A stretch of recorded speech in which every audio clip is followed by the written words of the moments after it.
It's member-supported Hawaii Public Radio and All Things Considered. I'm Dave Lawrence. Thank you very much for joining us. Today we are in our Atherton Performing Arts Studio, and a blessing today. The most awarded a cappella group in history have just happened to join us, and they are through Sunday at the Blue Note. I'm going to try doing my introductions without any notes because I've been practicing on this, okay? Nice. This is the band Take Six, and we are going to start with Joey Kibble, Mark Kibble, Claudie Mack, better known as Claude McKnight, David Thomas, Christian Dentley, and Alvin Chia.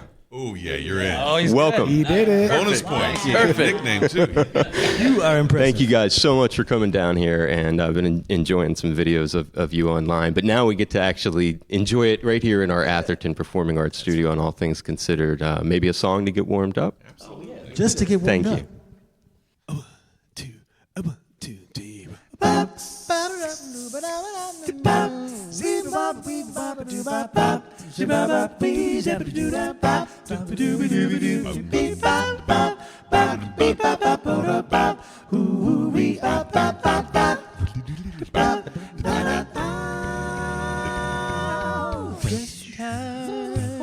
I found you just in time.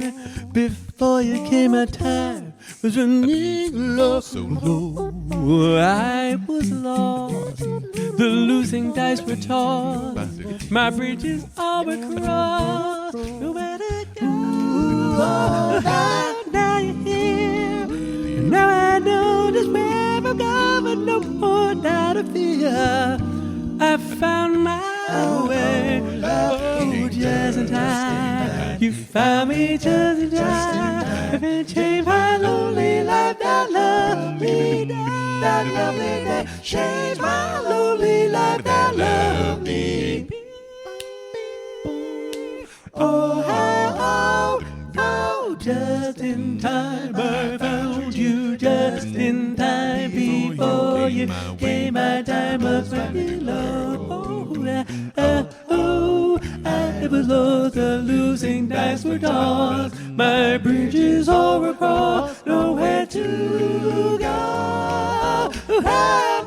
Now you're here, and now I know Just where I'm going down over here. I found my way. Oh, just in time. You found me just in time. And it changed my lonely life, that loved me.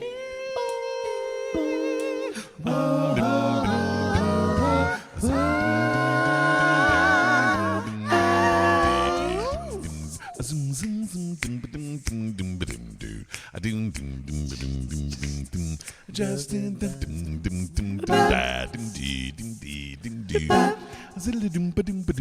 you must remember this. A kiss is still a kiss. Fundamental things apply as time goes by. Shibidoo-wee, shibidoo-wah. Out. Oh, It's Mr. Alvin Chia. now you're here, and now I know just where I'm going. No more time to fear. I found my way. Oh, just in time. You found me just in time. If it changed my lonely life, that love me now. That love me changed my life. Just in time. Changed my life. The lovely day. Changed my life. Just in time. Changed my life. Oh, changed my life. Just in time. Changed my life. Lovely day. Changed my life. Changed my life. Oh, just in time. And I'm so glad that you found me and changed my life. Oh, changed my life. That lovely day. Changed my lonely life. That lovely day.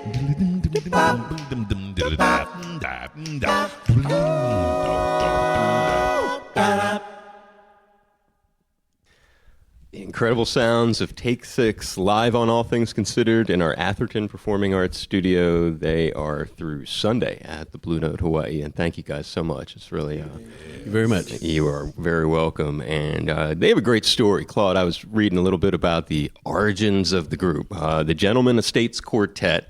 It's a fascinating tale of how somebody singing in a bathroom can end up bringing a band together. Give us a little bit of the story that that's brought Mark in. That's exactly what happened. We were 4 freshmen at the time, and the name of the freshman housing was the Gentlemen's Estates Quartet. Gentlemen's Estates. And so the 4 of us decided to call ourselves the Gentlemen's Estates Quartet. Makes sense. We rehearsed in a bathroom because you always sound good in the bathroom, whether you're a good singer or not. You think you did. At least you think you do. We did, or at least we thought we did. And then Mark Kibble came in, added a 5th part to what we were doing. And then we sounded really good. He took us out of the bathroom, became the 5th member, introduced us to Mervyn Warren, who became the 6th member. And from there, we knew we had something really different from most of the other groups on campus. And that's the origin of the story. So before you start the name changes and evolving into into Take 6, and there were a couple other names along the way, the inspiration sonically, because today the group combines many different things. It has gospel, it has R&B, it's a contemporary mix of it all that comes together to kind of create a jazz kind of sound. But when it started, it was, I'm presuming, based around gospel almost entirely? It was mostly old spirituals. And we were kind of an offshoot, or kind of, a group that listened to a group we grew up listening to called the Breath of Life Quartet. And so we were doing a lot of those songs. It was from the Seventh-day Adventist denomination. Mm-hmm. Yeah, the origins came from groups like the Golden Gate Quartet, okay, and all of the Jubilee quartets that were back in the 40s, like the Looking Up Jubilee Quartet. Yeah. And this was a thing you all had in common. It was. And the school we went to, there were a lot of quartets and trios and choirs that did a lot of this kind of music. So that's what we were doing, but we wanted to do it in a different way. And so when Mark joined, we started having more jazz elements to it. Okay. So different people brought some of the flavors. Yes, is also absolutely kind of what you're pointing out.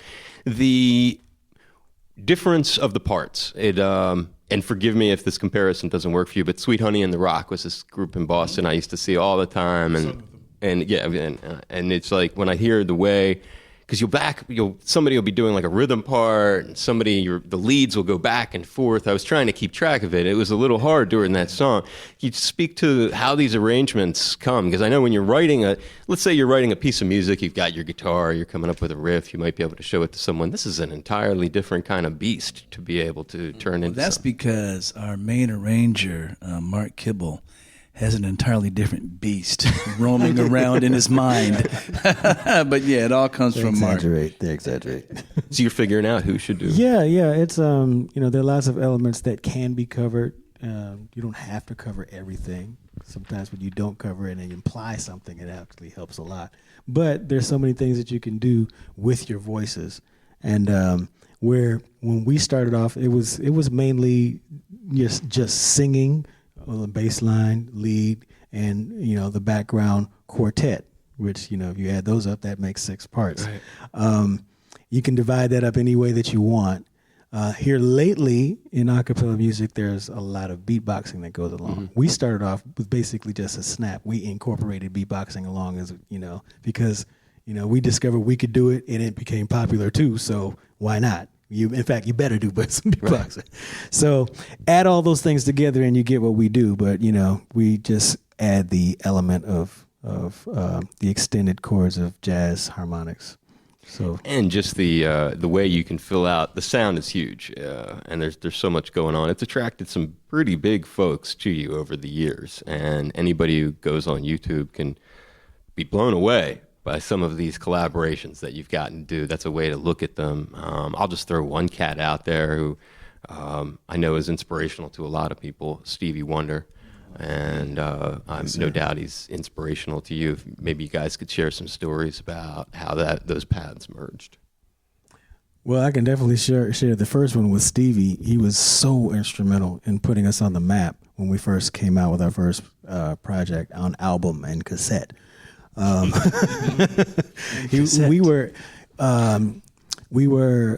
had the opportunity of performing him for the first time at Radio City Music Hall. He was doing a week there, and he had us there for 2 of the nights, and brought us out on stage, and and had us do the popular song that we wrote at that time, which was "Spread Love."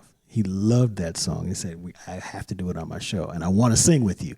So the funny story there is that the first time we went out there and he was singing with us and he didn't really know the lyrics, and we were supposedly behind him, feeding him the lyrics as he's singing. And at one point, I, the smart person that I am, pointed to him to give him the cue to sing. As you might imagine, that might not work. But it was we're so grateful to him, and he's become our big brother in the industry. Really good friend, and we've recorded together many times over, both he for us and us for him. So it's just been an awesome relationship. Radio City is the first time you do something together? Yes. Yes. Man. Radio City. That place is a trip, huh? Just the backstage area, those elevators, and the guy who sits in the elevator. What floor? That's a crazy, that's a lot of, is that stressful, or is this, by that point, you're feeling really confident and it's a happy moment? I don't know, is it a mixture? I think when we first started, everything was happening for us so Quickly. fast that we didn't even have time to be nervous. Yeah. We should have been nervous. As a matter of fact, I remember we were in the dressing room with Stevie, and Eddie Murphy came by. And Stevie tell Eddie to wait. I'm in here with Take Six. And we're like, are you kidding? We want to go see Eddie too. Let him come in. Everything was just it was such an amazing blessing. That's huge. A lot of cats. That's Ray Charles. Yeah. How does that, I mean, so you're a hell of a resume here. What brings, Well, for our Join the Band project, we kind of decided we wanted to have a departure from what we had done the 2 or 3 albums prior. So we were going to bring in a bunch of different artists and instruments and all kinds of things. And we decided that we were going to have Ray Charles and Stevie Wonder on that project. And I know the story has kind of morphed over the years, but I think we had a song originally that we wanted Ray to do with us. And Mark had already arranged it. And Ray basically says, what you want me to do? It's basically already done. So then they went back, and I'll let you tell the rest of the story, Mark, but I know it was an amazing experience, not just for us, but certainly for you, in that you had arranged this thing. It's funny that you use the word amazing, because Amazing Grace was the song that we originally wanted him to do with us. And he said, you know what, I can't do that song. I can't do that song for whatever reason. And he said, write one. So we wrote one, and the song is called My Friend, and he loved it. And he was like, okay, I got it. I literally took him, I gave him the demo, brought it. We recorded all of our parts and took it to him in his studio, and we watched him operate his studio all by himself. Tapes, the old 2-inch. He was putting it on the reel and everything, and going through his whole studio. And usually he does it with the lights on. He turned the lights on for my benefit. The lights off. He does it with the lights off, and and then when he was finally ready to do it, he told me to leave. He said, I'll call you when I'm done. he wanted to do it by himself? He wanted to do it by himself. So he just did his thing and gave us the tracks, and it all worked out really well. But we, while he was alive, we had a really great relationship. So these things I'm getting from your answer there, Mark, these things kind of lead to friendship. It goes beyond just doing the tracks together. Absolutely. Absolutely. That the times that I was able to go to the studio and that we were able to meet with him, he was extremely open to us and welcomed us into his world, which was incredible. So it was just, I'm just so grateful to have been able to experience that. Who does that with Ray Charles? Right. No, I mean, and to be able to have them as a friend that you can probably learn some things about. I mean, it sounds like you've learned a lot anyway on the professional basis, but just about tenacity and perseverance from both of those guys. As Mark was saying that, I think music is all about relationships. I can't think of somebody that we've made great music with that we didn't get along with. It just didn't happen. If you're not vibing, you're not going to vibe musically. Yeah. So if we've sung with them, we're friends with them. Like Manhattan, you guys are going to get Manhattan Trance. We just had them. They didn't play, but they were 3/4 of them were in here. Mm-hmm. So that has to be. It reminds me of the EWF Chicago thing that goes on, which is a really cool thing. Not a lot of bands can push it the way that. And this is a similar kind of. How did you stumble upon each other and realize it was a good bit? We've been stumbling across each other for years and years. We've had managers in common over years, and we now have a common manager. And it was kind of his brainchild, but we've been in the Mutual Admiration Society for years. They're great, and we all have stories that songs that we've loved over the years. And so the tour came together organically, but we kind of had to tweak because they've got a 40-year career. Right. We've got almost a 30-year career. It's a lot of tunes to pick from to make sense with each other. So we did it, and we had a blast. We did like 46 cities and from coast to coast, and more coming. And more coming, yeah. Do they pick their own jams, or do you look at their catalog at all and say, we'd be into doing something? They pick it, and Claude says, no, you can't do that one. Yeah. And then Alan says, no, we can't do that. No, I mean, what he said is very true. There's a lot of songs that we had to pick from. Right. And you try to pick amongst what you think are the best songs for the audience, and also songs that you love to sing. So there's a balance that has to happen. And then you have to figure out how do you put 16 of those together. And so it's kind of an ongoing, or has been an ongoing process where you want to switch things out here or there. And from night to night, they would switch a few things out. And we did the same thing every once in a while. But, it took a while to gel. But once it did, I mean, it was magic every night.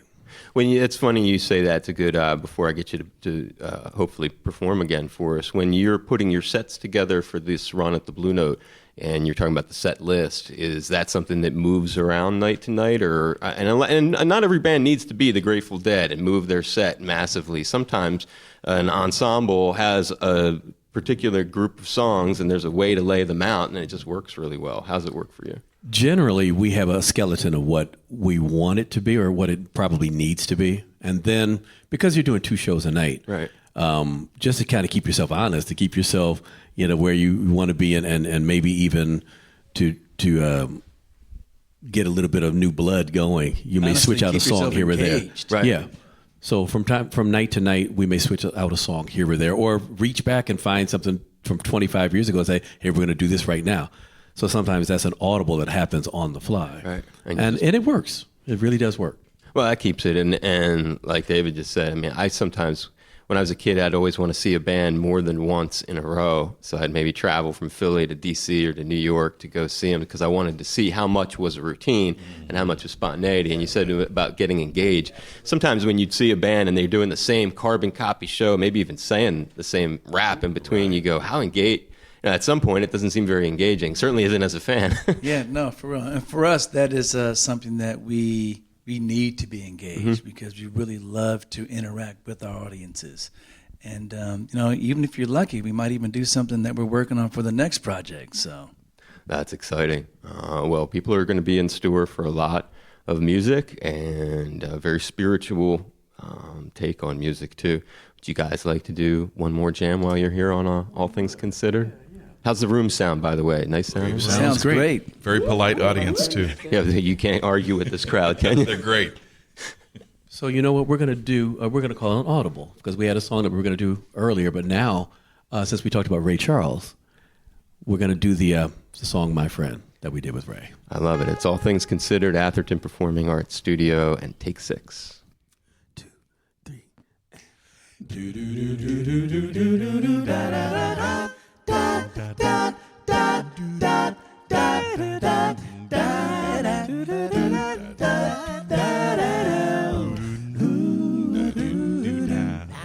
It doesn't matter where you say you've been.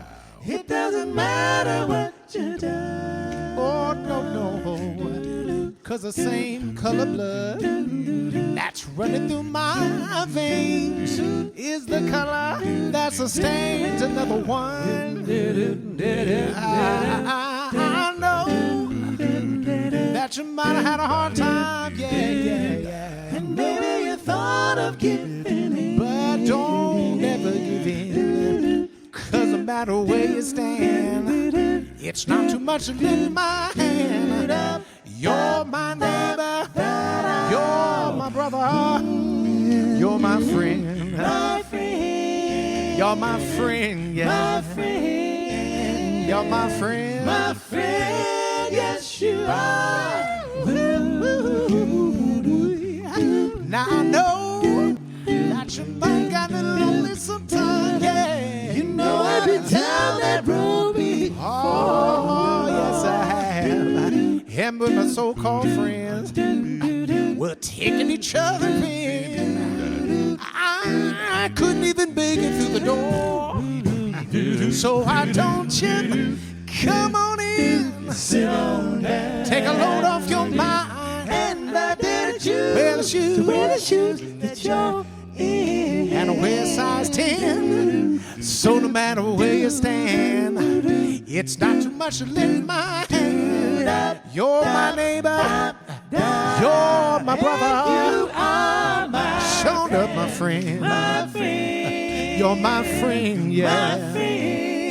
I'm talking about a brother. My friend, yes you are. Let me tell you what I'm trying to do, yo. I'm throwing out, trying to throw out, trying to spread, just trying to spread some sunshine.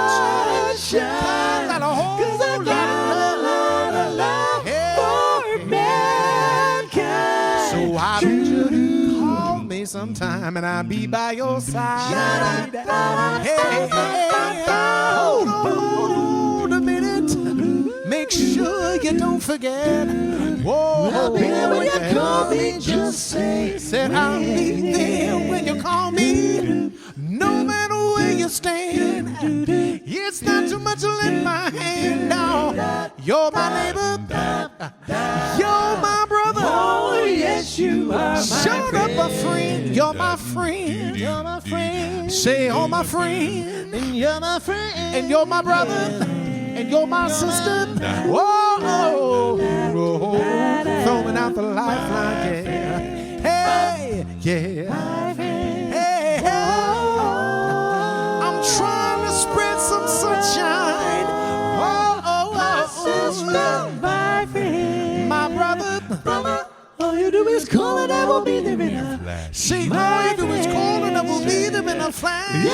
I'm gonna say that thing again. All you do is call and I will be there in a flash. I will be there for you. Never find a better friend. Hey, you may search the world over, but you'll never find a better friend than me. Hey, yeah. Hey, and you can depend on me. Hey, you'll never find a better friend than me. Hey, you'll never find a better friend. You'll never find my friend.